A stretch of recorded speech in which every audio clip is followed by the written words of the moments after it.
So let me just confirm that rows is, yeah, just in case we don't find anything, let's equate rows to false here at the top,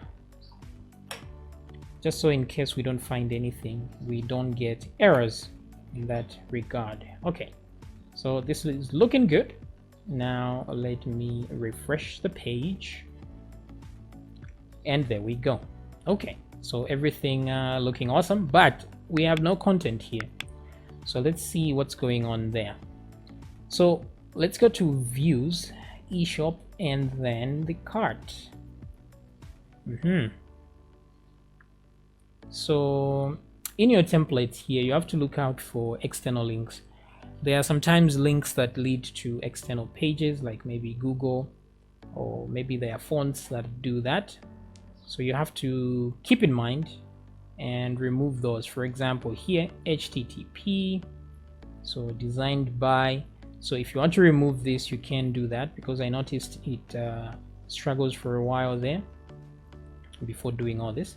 But in my situation, this whole footer bottom should be removed because it's part of the footer.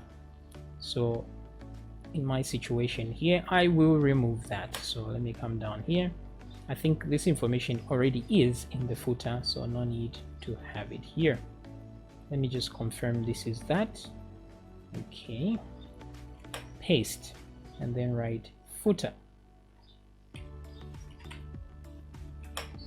All right, so let's do another refresh, and we don't seem to have broken anything, except that this data here and this data are repeated as well.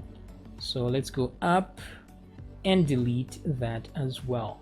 So footer actually starts from here. Let me go up a bit further. No, not there, just here, footer widget.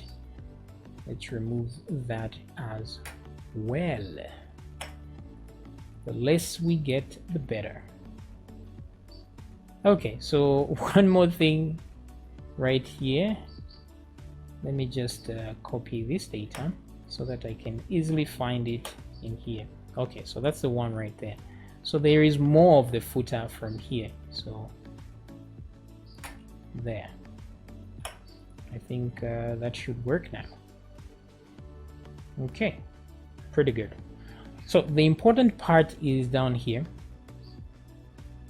But first of all, before we do that, let's replace all images with the correct links. So all sources should have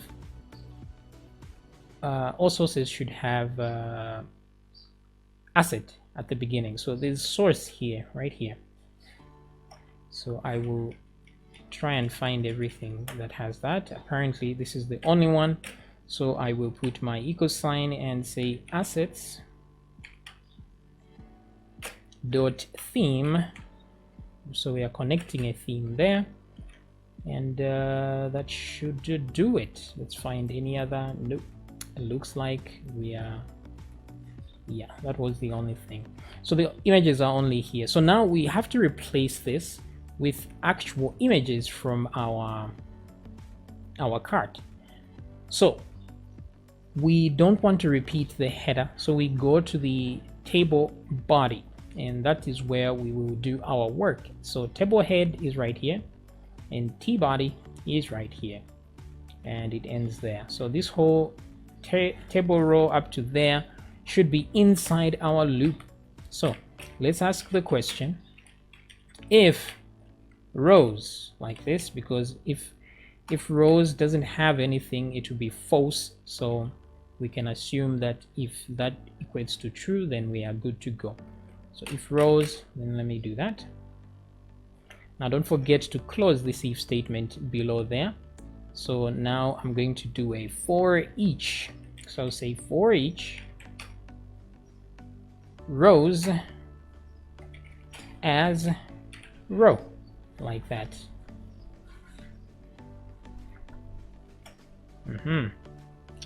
So to close the statements here, I will do likewise, and if, and close that, put my semicolon there, and duplicate that, and for each.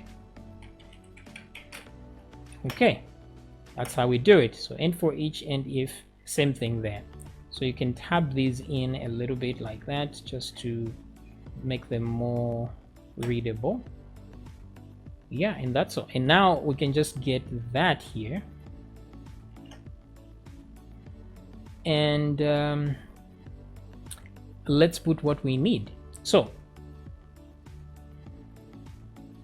if I go to my database, so I can look at the columns here while I do this.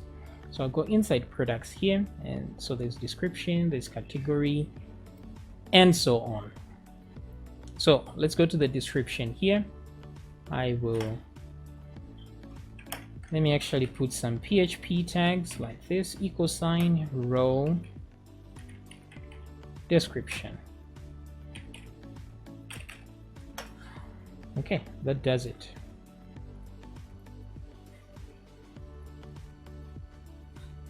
Oh, I forgot that this is actually an object. I always forget that. So you do it this way.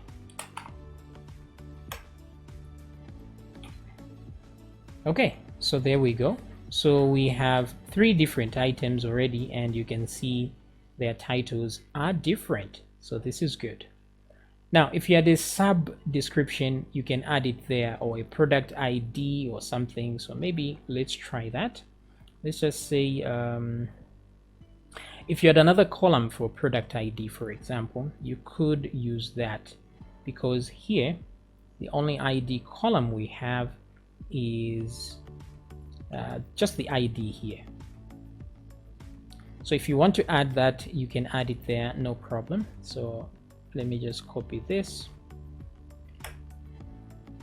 Let's just do something like prod ID, and then we are going to paste it here. Oh, I didn't need to copy that, right? Let's just put ID like so. And then the price, of course, here we will add the price. So we'll leave the actual $sign for the price, and then here we'll put price. And then there's quantity. So we want to see the value of our quantity here. So as you have seen, we already added cart underscore QTY. That should do it. Cart quantity down, up. Okay, so these are buttons we can use some JavaScript on to increase or decrease the values. And cart total. So this is the total for the cart, but let's see what we have so far. So if I refresh, we see all that, and then we have different prices, and then we need a total for this times that. So we can just do some math right here. So I will paste like that. Is equal to row price here multiplied by row reflexes there cart quantity, like that.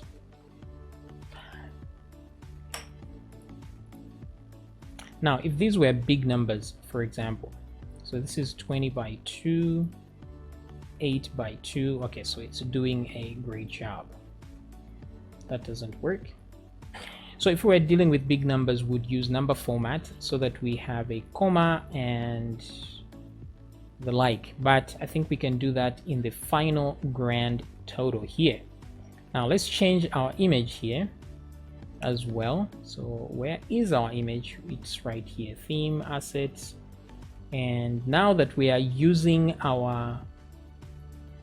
we are putting an image that is from the uploads folder. We know the uploads folder is inside root, so we will put a root like this and refresh, and there we go. So we have images plus these other things here. So now we can style it a little bit. So let's add a style.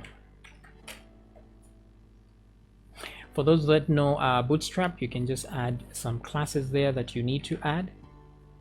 but for me I will go in and just say width so that everybody can follow along still. Width, let's try 100 pixels. Okay, something like this. Okay, so something like that does well. So our cart is looking good. Yes, yes. Now we need to be able to increase this number here and increase that number, decrease the number there, and so on. So we can add a very simple function to do this. It doesn't have to be complex.